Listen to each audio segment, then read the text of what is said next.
Hello दोस्तों, कैसे हो आप लोग। उम्मीद करता हूँ कि आप सभी बहुत अच्छे होंगे। मेरा नाम है योगेश माटा और आप सभी का स्वागत है मेरे यूट्यूब चैनल पर जिसका नाम है मेटकेमिया।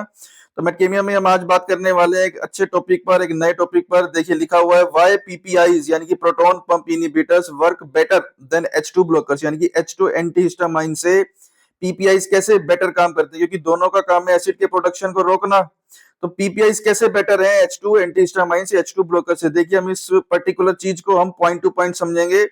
देखिए inside the parietal cells of the gastric mucosa, क्या लिखा हुआ है, inside the parietal cells of gastric mucosa histamine, acetylcholine and gastrin all stimulate the acid secretion. ये तीनों जो है एसिड का सेक्रीशन करते हैं पेराइटल सेल्स के अंदर। अब जो ड्रग्स हैं यानी कि H2 एंटीहिस्टामाइन से है, यानी कि सिमेटिडीन, रेनिटिडीन और famotidine, they competitively block H2 receptors on parietal cells. सिर्फ H2 रिसेप्टर्स को ब्लॉक कर रही हैं ये, यानी कि जो हिस्टामाइन एसिड का प्रोडक्शन कर रहा था सिर्फ उसी को ब्लॉक कर रही है। These drugs prevent histamine induce stimulation of the proton pump. सिर्फ हिस्टामाइन के द्वारा इंड्यूस किया गया हो जो एसिड है उसको ही ब्लॉक कर रही है।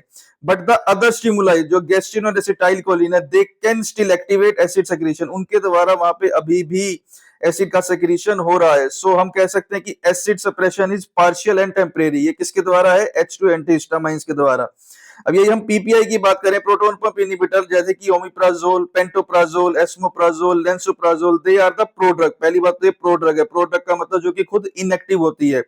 अब ये एक्टिव कब होती है, they get activated only in the acidic environment of the parietal cell. वहां जाने पर ये एक्टिव हो जाती है।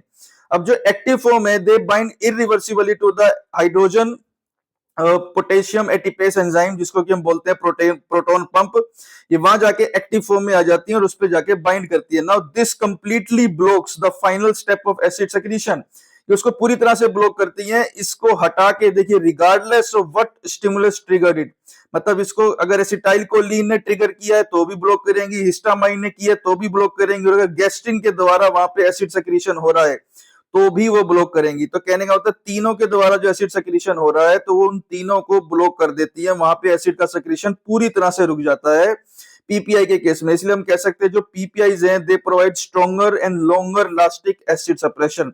इसलिए ज्यादा बेटर है, ज्यादा एक्टिव है as compare to H2 antihistamine.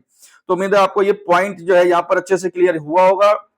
अगर ये आपको पॉइंट अच्छे से क्लियर हुआ है तो आप चैनल को सब्सक्राइब करना ना भूलें, इस वीडियो को लाइक करना, कमेंट करना, शेयर करना ना भूलें, ताकि ये जानकारी सभी बच्चों तक जाए। तो आप चैनल को जरूर फॉलो करें। तो आज की वीडियो में इतना ही। Thank you so much.